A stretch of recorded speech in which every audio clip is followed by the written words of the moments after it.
about how many children and adults are affected by allergies? So in the United States alone, 1 in 13 children have food allergy. 1 in 13? Yes. That's high, So, okay. yeah, which means in a typical kindergarten classroom of 20, 25 kids, you'll have at least 2 kids with food allergy. When you apply to adults, 1 in 10 adults have food allergy, and that's very under-recognized. Many adults have food allergy, but they don't even know they have food allergy. They're suffering with hives, they're having symptoms, but they don't know it's from food allergy. So total numbers across United States is around 6 to 7 million children have food allergy, and roughly 16 to 18 million adults have food allergies. How do you help them have allergy food freedom?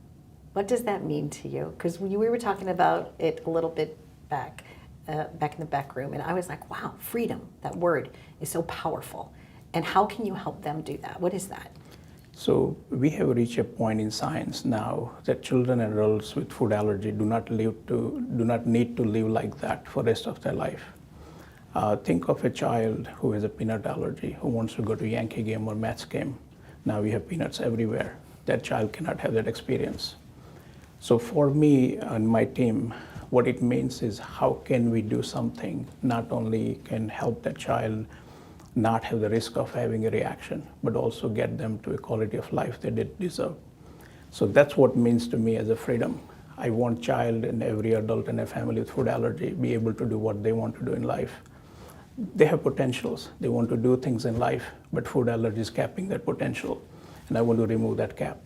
It's almost when you walk outside, you're in fear of everything because you don't know what's going to be airborne, you don't know what might be contaminated for you, and so you're just, like you said, you don't have that freedom that other people can just be like, oh yeah, I'm going to have a chocolate shake today, or whatever, chocolate and peanut butter shake, yes. Right? Yes. So what is FATE? You have a lot of acronyms in your industry too. I was like, there's BATS, there's FATE, what does FATE stand for you?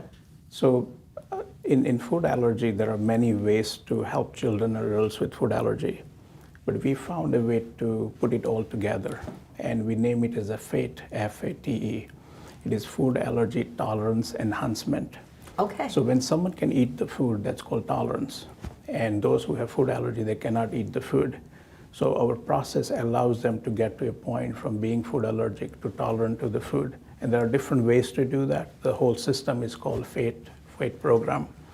And I'm actually excited that with the families that I have helped and those who believe in what I do, now there's a movement going on. So it may not be FATE program, it might even be a FATE movement at some point.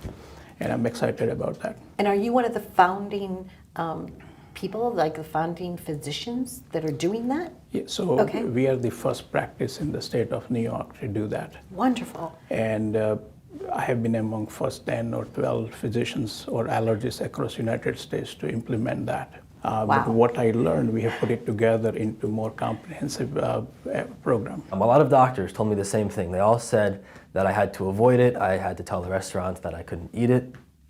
But that policy did not work for me. And I had 5, 6 allergic reactions where each time I had to be hospitalized, I had to be given epinephrine. And then my dad, he decided he wanted to find a better solution. And so we found Dr. Shah's program in Center Reach, Long Island. Every Tuesday for around 8 to 9 months, we would go to his office. He would give me a dose. And 8 to 9 months later, I've had 12 cashews and 48 pistachios in one day. And previously, just like one single nut could have killed me. How did it feel when you were working with that first patient and you were trying this and you realized it was going to work? What did that feel like for you? Well, it's both exciting and nervous. Okay. I was excited for what was in the future for their family. But it's like any surgeon, when you do the first surgery, you don't have that, you have competence, but you don't have the full confidence. So I'm so grateful to the first family that trusted us to do the process. I love that, competence, but not the confidence yet. Yeah, but then once you did it and it was successful, yes, you had the confidence to do it again or to yes, take it the next step. Yes, that's beautiful. correct. That's beautiful. And I personally believe that confidence for all of us comes from doing or taking the first step. Once you take the first step, you can keep pushing yourself and do more. And more you do it, more confidence you get into the process. Lovely. And some of the other acronyms, one was BAT. one's, I think, OIL. I don't know what those mean. Yeah, Enlighten sure, us. Sure. Okay. So FATE, F-A-T-E, FATE usually is comprehensive. So Okay. we have to try to put it in a way where it's easy to understand. So it has 5 phases. First phase is patient history. Okay. So we try to go into detailed history, what happened to the child or the adult with food allergy, what food they ate that triggered the reaction, what symptoms they had, how quickly the reaction happened, what treatment was needed. So that's the history part that actually helps us narrow down what tests we need to do. Second phase is where we do different testing. So we do IgE test, which is the blood test that checks for allergy. Okay. If that does not give the answer, we do component testing. When component testing doesn't help, then we do something called BAT, that's the BAT, that's called basophil activation test. Okay. So our immune system has cells that release histamine, that's what triggers allergic reaction. If you can take those cells from the blood and you put them together with the allergen, like if child has peanut allergy, you put the cells and peanut together and see what happens to the cells, that's called basophil activation test. Now, once you have proper diagnosis and you still want to confirm that child is not allergic, you can actually feed them the food under observation. That's the third phase. Okay. So feeding the food under observation, it's called OFC or Oral Food Challenge. That's another acronym. Once you do that, child eats the food under observation and nothing happens. They have freedom to eat that food for the rest of their life. Amazing. And you do that here in your office, Yes, correct? absolutely. Okay. So, in fact, today one of your patients is here, and that's what they're doing. What was that acronym again? OFC, Okay. Oral Food Challenge. Okay. Yeah. And if they pass that, so you realize that there's a series of almost like gates, right? You get Yes, through the first and gate, that's correct. the next gate, the next gate, and then That's you're correct. over the bridge and you're home free. Yes. Okay. So what is happening is the tests have become so sensitive. So either pediatrician or their local allergist, when they do the test, tests may come positive and family is told that you're allergic to the food. Positive blood test does not mean you're allergic. It simply means you're sensitized. Okay. So when we look at it, many of our patients who come to us for food allergy actually do not have food allergy. They have been told they're allergic, but when we do the oral food challenge, we prove it to them you're not allergic, you just have sensitization. And that's where oral challenge is very helpful. Once we recognize that someone is truly allergic, then we go into the treatment part. That's where other acronyms come in, where we call SLIT, which is sublingual immunotherapy. Then we do the treatment called OIT, that's called oral immunotherapy. And patients have a choice whether they want to stop eating at certain level, that's called bite proof, or Okay. they can get to eat to free eating, where they can eat as much as they want in any amount, and that's the freedom. So our goal is to take child or adult with food allergy from this side to that side, holding their hand. We are more of their guide, they're the heroes, and we just hold them, their hand from one side to the other. To say we're close to full freedom, it's pretty amazing. I can't believe 3 years went by, and now when I go to a restaurant, my list went from 20 foods to 5 because we challenged so many in Dr. Shah's office. I know that you love what you do. You shared with me a lot of your patient outcomes, which is phenomenal, and that must make you feel really good about what you do. Absolutely, that's what drives me, that's what drives my team, and we look forward to coming to work.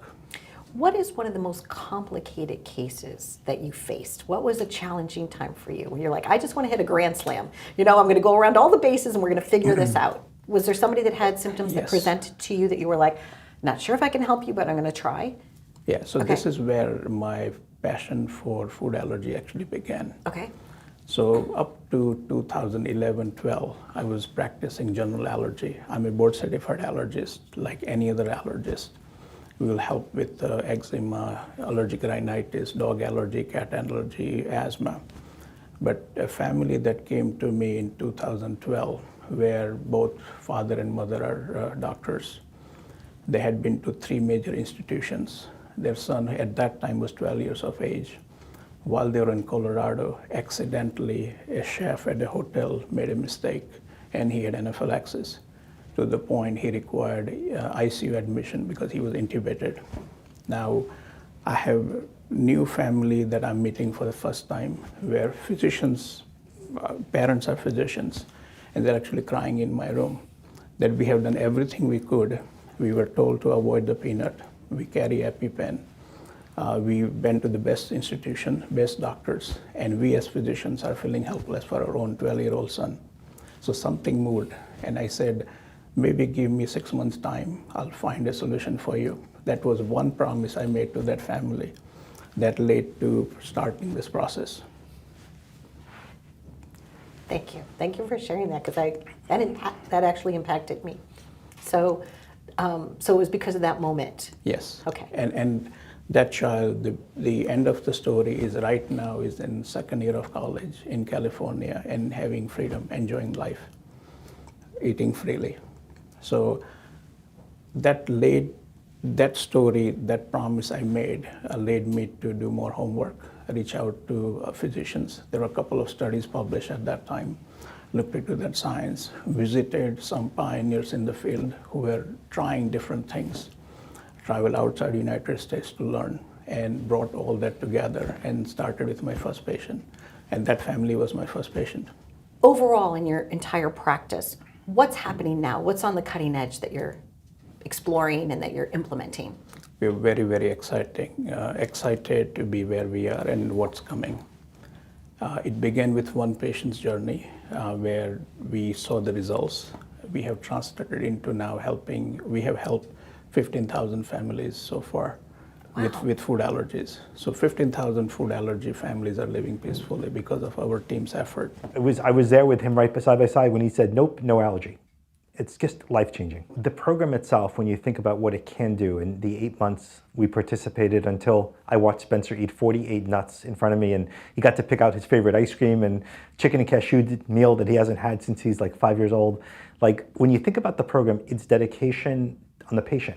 It's Spencer actually doing this, and Dr. Shah is saying, Spencer, this is all you. Our team has grown to around 28, 30 team members now. We have multiple physicians, multiple nurse practitioners, physician assistant helping me with what we need to do. And we have opened this location in New York City, which is our premier location. New York is centrally located so that patients now don't have to drive to Long Island. Families who are from outside New York or from other countries, it's easier for them to come here. So that's where team is working on. We are the only lab in the state of New York to have BAT or basophil activation. This is a specialized test that's not available through commercial lab. Okay. So we can do that blood test, and we have Department of Health and CLIA certified lab in our institute.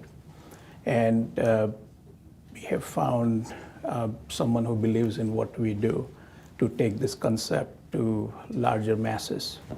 So taking the technology and marrying it with the medicine? That's correct. Wonderful. So there's a technology company called Uncork, and they have sort of technology they call codeless technology. They have shown willingness to take this to the masses. Great. And we're working with them to see how can we use the technology to create infrastructure under umbrella called special health and make it accessible to people who can't come physically to our location. I have one question before we end, and that is, at what point do you know that you need to see an allergist? Is it the sneezing, the rash? Like, what signs can a parent look for, or an adult even look for in themselves? Yes, so allergy could be as simple as hay fever, dog allergy, cat allergy. So if you have ongoing runny nose, sneezing, itchy eyes, yes, you do need to look into that, why you have it. We do general allergy in our other offices. New York City location, we focus more on food allergy. So for a child or adult with food allergy, the symptoms they need to look for is if they eat certain food and then they have rashes, eczema flare, they have coughing, wheezing, shortness of breath, hives, swelling, abdominal pain, throat closing. Those are all severe symptoms. Okay. Severe symptoms anybody will recognize. Mild symptoms most people do not know. So as simple as having hives or eczema flare-up could be the early sign of underlying food allergy. So once that happens, you can request your pediatrician or a local allergist, or if you need us, we are here. This food freedom, now I've been working with Dr. Shah for a little over a year and a half. And just last week, my daughter went through a graduation. She has hit food freedom. We came into the office. Dr. Shah was here with his tremendous staff. So Dr. Shah is someone who I've never met anybody like. He is life-changing. He has the bedside manner of an angel. You feel like you're in an expert's hand. He pays just as much attention to the child as he does the parent and puts them at ease. You have a new website. Yes. So somebody can go to your website and you have great information on that website as Yes. well, right? It's all about learning, education, you know, and really putting yourself out there. I love what you do. I really do. And I was sharing with you too, in the 15 years I've been on the air, I think you're actually my first allergist. I was like, this is kind of cool because it's something that affects so many people. I didn't know the stats. So I appreciate you filling us in on all that. And I thank you for coming and being here and seeing the office and interviewing me. Thank you. On a mission to make a difference in the world, both of us, right? Yes, There you absolutely. go. Let's go. Let's go.